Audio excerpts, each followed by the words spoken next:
एकजुट और सक्षम महाराष्ट्र के निर्माण में अब विदर्भ को अपेक्षित नहीं रखा जाएगा। महाविकास आघाड़ी का हर कदम उसके विकास के लिए होगा। बालासाहेब ठाकरे गोड़ेवारा अंतर्राष्ट्रीय प्राणी उद्यान आदिवासी संस्कृति का केंद्र होगा और यह संस्कृति दुनिया के पर्यटकों को दिखाई जाएगी।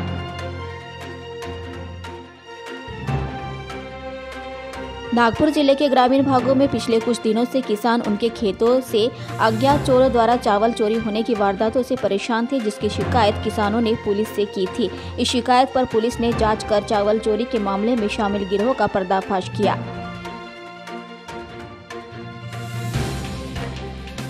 किसानों को 30 से 60 दिनों में बिजली कनेक्शन, किसानों के बकाया बिजली बिल पर 15,000 करोड़ की छूट और कृषि वाहिनी द्वारा किसानों को 8 दिनों में अखंडित बिजली देने का लक्ष्य, 5 वर्षों में 5 लाख सौर कृषि पंप का वितरण आदि महत्वपूर्ण व महाराष्ट्र के कृषि क्षेत्र का कायाकल्प करने की क्षमता होने वाले महावितरण के महाकृषि ऊर्जा अभियान का शुभारंभ गणतंत्र दिवस के अवसर पर ऊर्जा मंत्री नितिन राउत ने किया।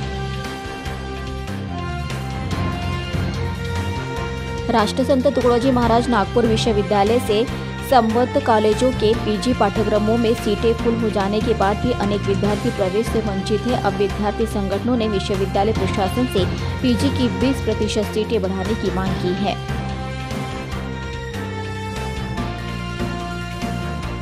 नागपुर में गोरेवाड़ा अंतर्राष्ट्रीय प्राणी उद्यान जू का नाम बदलकर शिवसेना के संस्थापक दिवंगत बालासाहेब ठाकरे के नाम पर रखने के विरोध में विभिन्न आदिवासी संगठनों और कुछ भाजपा नेताओं ने प्रदर्शन किया और जू का नाम परिवर्तित करने की मांग की। नागपुर शहर में 2 अलग अलग स्थानों पर सुने घरों में चोरों ने अपना निशाना बनाते हुए करीब 1,06,000 के माल पर हाथ साफ किया। ये दोनों घटनाएं तहसील और हुड़केश्वर पुलिस स्टेशनों के अंतर्गत सामने आई हैं।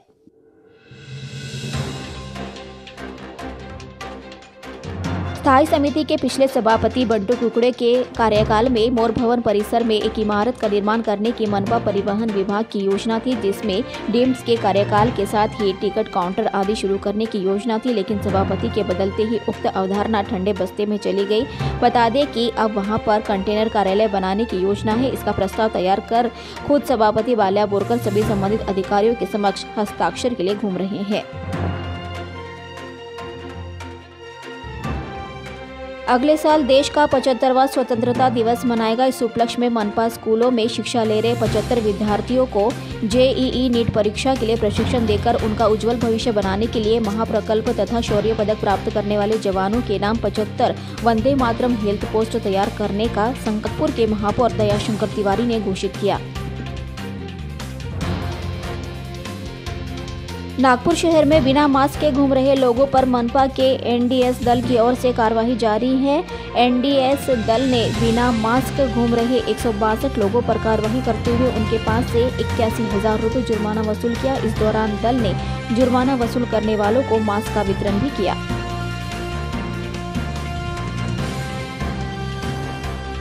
भारत ने गणतंत्र दिवस परेड के दौरान पहली बार राफेल लड़ाकू विमानों की उड़ानों के साथ T-90 ट्रैंको समविजय इलेक्ट्रॉनिक युद्धक प्रणाली सुखोई 30 MKI लड़ाकू विमानों समेत अपनी सैन्य शक्ति का प्रदर्शन किया। भारतीय सेना ने दुनिया को अपनी ताकत दिखाई है।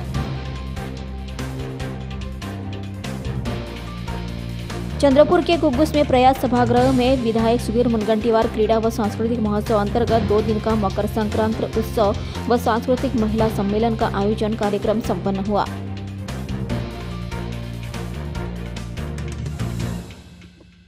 चंद्रपुर इको प्रो के स्वच्छता अभियान के 900 दिन पूर्ण होने के साथ ही कोरोना आपदा के नियंत्रण होने की स्थिति के आने के बाद चंद्रपुर किला पर्यटन अर्थात हेरिटेज वॉक की पुनः शुरुआत हुई। शुभारंभ जिला परिषद सीईओ राहुल कर्रिले अतिरिक्त जिलाधिकारी विद्युत वरखेड़कर के हाथों हुआ।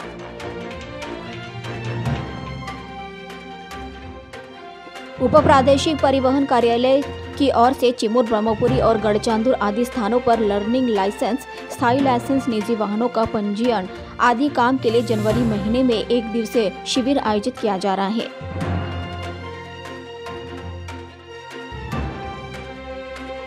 महिलाओं की सबसे अधिक पसंदीदा चीजों में सोने के आभूषण भी एक है। इधर सोने की बढ़ती कीमतों की वजह से सोने के आभूषणों को कोई हाथ भी नहीं लगा रहा। आगामी बजट 2021-22 में अब सोने पर सीमा शुल्क घटा लिया जाता है तो महिलाओं को थोड़ी राहत मिल सकती है।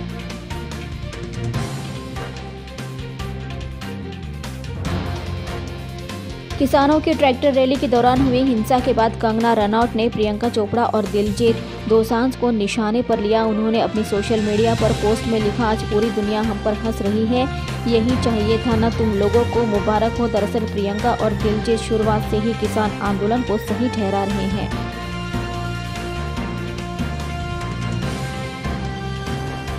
अपने सीट बेल्ट्स बांध लीजिए क्योंकि सोनी एंटरटेनमेंट टेलीविजन अब आपको मस्ती, रोमांच और मनोरंजन से भरपूर सवारी कराने जा रहा है। इस चैनल पर जल्द ही एक हल्का फुल्का कॉमेडी शो सरगम की 7:30 शुरू हो रहा है, जो दर्शकों का खूब मनोरंजन करेगा और उन्हें उनके टीवी स्क्रीन से बांधे रखेगा।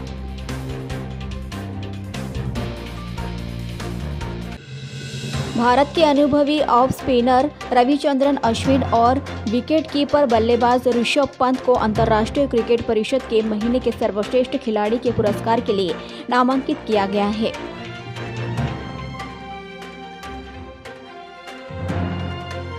भारतीय महिला हॉकी टीम को अर्जेंटीना दौरे पर वर्ल्ड नंबर 2 अर्जेंटीना से 2-3 से हार का सामना करना पड़ा। बुधवार को खेले गए मुकाबले में अर्जेंटीना ने 1-2 से पिछड़ने के बाद बेहतरीन वापसी करते हुए अंतिम क्वार्टर में लगातार 2 गोल दागकर भारतीय टीम को हार पर विवश कर दिया।